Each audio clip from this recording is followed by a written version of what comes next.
बिस्मिल्लाहिर्रहमानिर्रहीम। अस्सलाम वालेकुम नाजरीन, उर्दू फन टीवी में खुशामदीद। आंख मचौली खेलना बंद करो, कश्मीर के मसले पर हमारे साथ हो कि नहीं। कल वजीर खारजा शाह महमूद कुरैशी ने दुनिया भर की इस्लामी ममालिक की तंजीम OIC को भी खड़ी खड़ी सुना दी। शाह महमूद कुरैशी के इस बयान से अमारात और सऊदी सवारत खाने में खलबली मच गई। सब हैरान थे कि ये पाकिस्तान को क्या हो गया है, क्योंकि 70 साल दौर में कभी पाकिस्तान ने इस लहजे से बात नहीं की। पाकिस्तान तो पाकिस्तान, अमेरिका भी अरबों के साथ इस लहजे में बात नहीं करता, क्योंकि अरबों में अभी भी बादशाही सिस्टम है और वो किसी की ज्यादा परवाह नहीं करते और ना ही वो किसी कायदे कानून को खातर में लाते हैं। जहाँ पे इनको कोई फायदा नजर आए वहाँ पे ये कोशिश करते हैं और जहाँ पे इनको फायदा नजर ना आए वहाँ पे चुप सांध लेते हैं। अरबों के नजदीक दोस्ती और दुश्मनी का दारोमदार सिर्फ मफादात पर है। ये अलग बात है कि पाकिस्तान अभी तक इन्हें एक बरादर इस्लामी ममालिक के तौर पर ट्रीट करता रहा है, लेकिन अरबों ने कभी भी किसी बड़े मौके पर अमली तौर पर सपोर्ट नहीं किया। जबकि पाकिस्तान इस्लामी दुनिया का वो मुल्क है जिसने हर मुस्लिम मुल्क की मदद भी की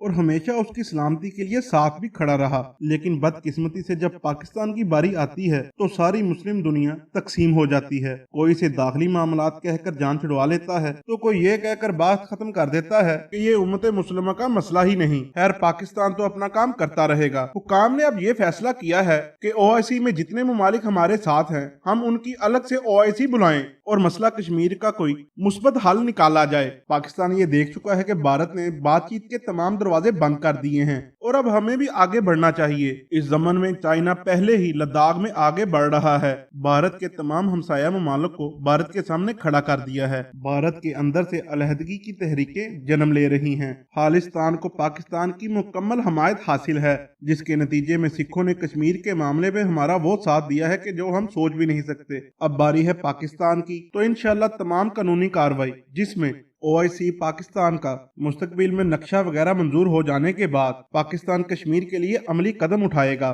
जबकि पिछली हुकूमतों में पाकिस्तान की वजारत खारजा का महसूस और बेजरर से बयानात हुआ करते थे। हमारे हुक्मरान सऊदीया में स्टील मिल्स बनाकर बैठे थे, उनसे महंगे दामों तेल और गैस के वसाइल खरीदे जाते थे और पाकिस्तान में अरब सिर्फ तलोर के शिकार के लिए बगैर वीजे के आते थे और वो भी शाही मेहमानों की हैसियत से। लेकिन अब के बाद पाकिस्तान में एक मुहब्बे वतन क़यादत का सामना है। अरबों ने आज तक कश्मीर पर कोई वाज़िया पॉलिसी जाहिर नहीं की। अरबों को सिर्फ हमारी फौज चाहिए ताकि उनकी बादशाहत को तहफ़्फ़ुज़ फराहम होता रहे। इसके साथ साथ वो हमारे गरीब मेहनत कशों की अफरादी कुव्वत से अपने रेगिस्तानों में अपनी अयाशी के लिए मोहल्लात तमीर कर रहे हैं और अपने अरबों डॉलर की तजारत चलाता है। लेकिन अब वक्त आ चुका है कि अरबों को बताया जाए कि मुसलमानों के लीडर बने हो तो कुछ करके भी दिखाओ। इस मुर्दा OIC में जान डालो, नहीं तो हमें और भी तरीके आते हैं। अब कश्मीर पॉलिसी के ऊपर सऊदी अरब की मुसलसल बेहिसी के बाद पाकिस्तान की खारजा पॉलिसी में एक अहम मोड़ आया है। पाकिस्तानी वजीर खारजा ने सऊदी अरब को दो टोक पैगाम दिया है कि सऊदी अरब को अब तय करना होगा कि वो हमारा साथ देता है कि तमाशाई बनता है। सऊदी अरब साथ दे या ना दे, हम उसके बगैर भी आगे बढ़ेंगे। सारी दुनिया ये बात अच्छी तरह जानती है कि पाकिस्तान आलमी सियासत का अहम खिलाड़ी है और इसकी खुशनुदी के लिए चीन और अमेरिका दोनों भरपूर कोशिश कर रहे हैं। ऐसे में पाकिस्तान को भी अपने पत्ते खेलना आना चाहिए और पाकिस्तान इस वक्त यही कर रहा है। पाकिस्तान ने सऊदी अरब को कर्ज वापस करके ये पैगाम दे दिया है कि पाकिस्तान सऊदी अरब के बगैर भी आगे बढ़ सकता है और अब सऊदी अरब को ये तय करना है कि वो भारत की पुष्टपनाही करता है कि पाकिस्तान का साथ देता है। जब शाह सलमान पाकिस्तान के दौरे पर आए थे उन दिनों पाकिस्तान पर भारत अपना जंगी जुनून आजमा रहा था और दोनों ममालिक बिल्कुल जंग के दहाने पर खड़े थे।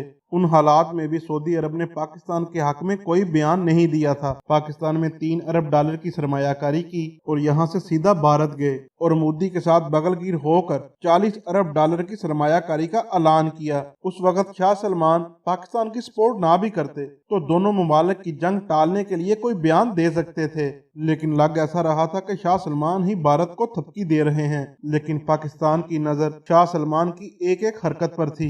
अब पाकिस्तान ने अपनी मैशियत को बेहतर करने और अपनी बेहतरीन चाल के जरिए भारत को अपने हमसायों से काट दिया है। यहाँ तक कि बांग्लादेश और ईरान भी इसके इत्तेहाद से निकल चुके हैं। मुआशी तौर पर अपने पांव पर खड़ा होने के बाद पाकिस्तान ने पूरे इत्मीनान के साथ खेलना शुरू कर दिया है और अब के बाद पाकिस्तान का मूड दिफाई नहीं जारहाना है। गुज़श्ता रोज पाकिस्तान ने सियासी नक्शा जारी करके भारत को दिखा दिया है कि अब वो मादरत वाले लहजे में नहीं, जारहाना लहजे में भारतीय महाज पर भारत से लड़ने वाला है। मौजूदा इक़दामात और खित्ते की सूरत हाल से लग रहा है कि तुर्की, मलेशिया, इंडोनेशिया, ایران اور پاکستان مل کر آگے بڑھنے والے ہیں اور یوں عرب ممالک کا امت مسلمہ کی سربراہی کرنے کا خواب چکنا چور ہوتا نظر آ رہا ہے۔ پاکستان نے واضح موقف اپنایا ہے کہ پاکستان کا ساتھ دو یا نتائج کے لیے تیار ہو جاؤ۔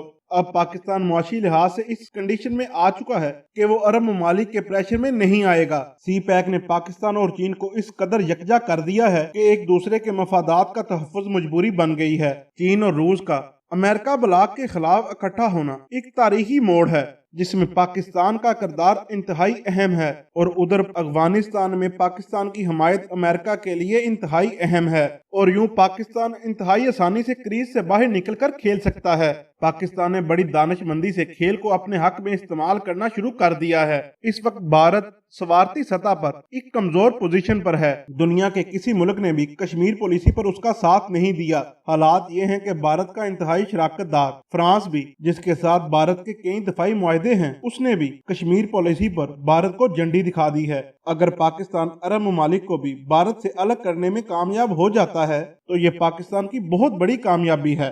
وقت کے ساتھ ساتھ یہ بڑھتا ہوا پریشر بھارت کو گھٹنے ٹیکنے پر مجبور کر دے گا۔ ایک سال قبل آرٹیکل 370 کو ختم کرتے وقت بھارت نے یہ سوچا بھی نہیں ہوگا کہ پاکستان اتنی بڑی پلاننگ کرے گا۔ ایسا لگ رہا ہے کہ مسئلہ کشمیر اب زیادہ دیر نہیں چل پائے گا۔ پاکستان کی خارجہ پالیسی کو جاندار بنانے کے لیے وزیر اعظم عمران خان نے زبردست اقدامات اٹھائے ہیں، اور عمران خان نے کشمیریوں کا سفیر بننے کا وعدہ پورا کر دیا ہے۔ کشمیر کی خصوصی آئینی حیثیت ختم ہونے کے ایک سال مکمل ہونے پر پاکستان میں یوم استقلال منایا گیا۔ وہیں بین الاقوامی میڈیا نے بھی کشمیر پر بھارتی مظالم اور بربریت کو اجاگر کیا۔ بین الاقوامی میڈیا پر نہ صرف بھارت کی کشمیر پر غیر آئینی تسلط کی مذمت کی گئی بلکہ اپنی خبروں کا حصہ بھی بنایا گیا۔ TW پر بھارتی مظالم کا اور کرفیو کا ایک سال مکمل ہونے پر رپورٹ نشر کی گئی، جس میں بتایا گیا کہ کس طرح بھارت نے آرٹیکل 370 کا خاتمہ کر کے کشمیر کی آئینی حیثیت کو ختم کیا۔ رپورٹ میں نہ صرف گزشتہ ایک سال میں کشمیر کو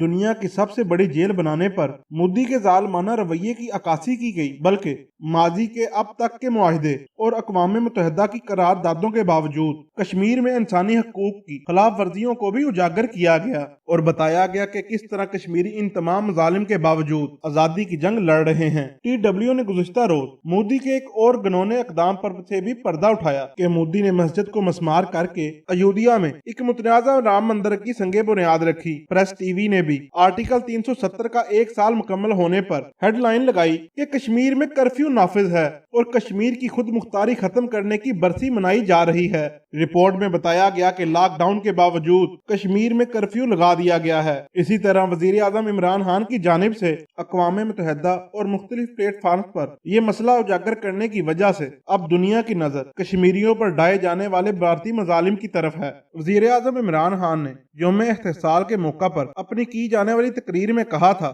کہ میں نے جرمن چانسلر اینجلا مرکل سمیت دنیا کے تمام بڑے لیڈر سے مسئلہ کشمیر پر بات کی، دنیا بھر کے لیڈرز کو مسئلہ کشمیر کے متعلق سمجھایا۔ وزیر اعظم عمران خان کا کہنا تھا کہ امریکی اخبار اس سے پہلے کشمیر کے متعلق میرا مضمون ہی نہیں چھاپتا تھا۔ ان کا یہ بھی کہنا تھا کہ آزاد کشمیر کو ہندوستان میں شامل کرنے کا نقشہ بھارتی تکبر تھا۔ کئی طاقتور قومیں تکبر کی وجہ سے تباہ ہوئیں۔ ہماری عوام کو یہ اب طے کرنا ہوگا کہ حکومتوں کا کام صرف ٹماٹر اور آٹا مہیا کرنا نہیں ہوتا۔ ہماری قوم کو صرف پیٹ کی پڑی ہے۔ حالانکہ اس وقت جس طرح کے خطے کے حالات ہیں، اس وقت تو پوری قوم کو وزیر اعظم عمران خان کی پشت پہ کھڑا ہونا چاہیے تھا، مگر سیاسی اشرافیہ نے قوم کو کئی حصوں میں تقسیم کر رکھا ہے۔ گزشتہ برس ملیشیا کے دارالحکومت کوالالمپور میں اسلامی ممالک کے سربراہان کا ایک اجلاس منعقد ہوا تھا، جس کا ایجنڈا عالم اسلام کو درپیش مسائل پر غور اور ان کا حل تجویز کرنا تھا، اور اسلاموفوبیا سے نپٹنے کے لیے مشترکہ لاہے عمل پر بھی زور دیا گیا، اور اس مقصد کے لیے CNN اور BBC کے طرز کا ایک انگریزی چینل کو مؤثر ہتھیار کے طور پر پیش کیا گیا، اور کانفرنس کے اعلامیے میں امریکہ کی جانب سے اقتصادی پابندیوں پر سب سے زیادہ غور کیا گیا۔ ناظرین، یاد رہے کہ اس کانفرنس میں ملیشیا کے وزیر اعظم مہاتیر محمد، ترک صدر رجب طیب اردگان اور ان کے ایرانی ہم منصب حسن روحانی پیش رہے۔ اب سوال یہ پیدا ہوتا ہے کہ کیا ایک NGO के तहत मुनक्कद एक कॉन्फ्रेंस में इक्तिसादी पाबंदियों जैसे बैनुल-अक़वामी मसले का हल तलाश किया जा सकता है? और क्या सिर्फ यही इस्लामी ममालिक का बुनियादी मसला है? और दूसरी तरफ कॉन्फ्रेंस में सऊदी अरब के तहफ़्फ़ुज़ात का जिक्र करते हुए महातीर मोहम्मद का कहना था कि सऊदी वली अहद शाह सलमान का मानना है कि आलम इस्लाम के मसाइल का हल तलाश करने के लिए वो और OIC ही एक वाहिद रास्ता है। इसमें कोई शक नहीं कि OIC मुसलमानों को इकट्ठा करने और इनके दर्द का मदावा करने में नाकाम रही है। उनके ख्याल में आलम इस्लाम के पास उसका मुतबादल रास्ता मौजूद है। अल्हम्दुलिल्लाह इमरान खान दुरुस्त सिमत में जा रहे हैं। अपने मुफादात को अवलीन तरजीह है। इस वबाई वायरस की आड़ में इमरान खान को वो इंटरव्यू पाकिस्तानी मुआशियत के बारे में बेहतर साबित हुआ जिसमें इमरान खान ने कहा था कि कोरोना से निपटने के लिए गरीब ममालिक के कर्जे माफ किए जाएं और IMF ने 1 साल के लिए किस्त मौखर कर दी और कुछ पैसा पाकिस्तान में किस्त देने की बजाय जमा हुआ और इतना जमा हो गया कि सऊदी अरब की किस्त वापस की जाए। सऊदी अरब भी वर्ल्ड बैंक में अपना सोना और पैसा रखकर फंसा हुआ है। अगर वो वापस लेता है तो अमेरिका उसे कहता है कि हथियार खरीदो, पैसे वापस आसानी से नहीं मिलेंगे। इसलिए अमेरिका सऊदी अरब को पाकिस्तान के खिलाफ इस्तेमाल करता है। सऊदी अरब ने $3 अरब बगैर किसी शराइत के पाकिस्तान के बैंकों में रखने के लिए दिया गया था ताकि पाकिस्तान डिफॉल्ट न कर जाए। सऊदी अरब की नेकी ही समझे। एटम बम बनाने में पाकिस्तान की सऊदी अरब ने पूरी मदद की थी, लिहाजा सऊदी अरब को दूसरों के हाथों इस्तेमाल होने से बचाना है। इसलिए जरूरी है कि पाकिस्तान अपने पांव पर खड़ा हो और इंशाअल्लाह पाकिस्तान अपने पांव पर जरूर खड़ा होगा। वीडियो देखने के लिए शुक्रिया। अल्लाह हाफिज।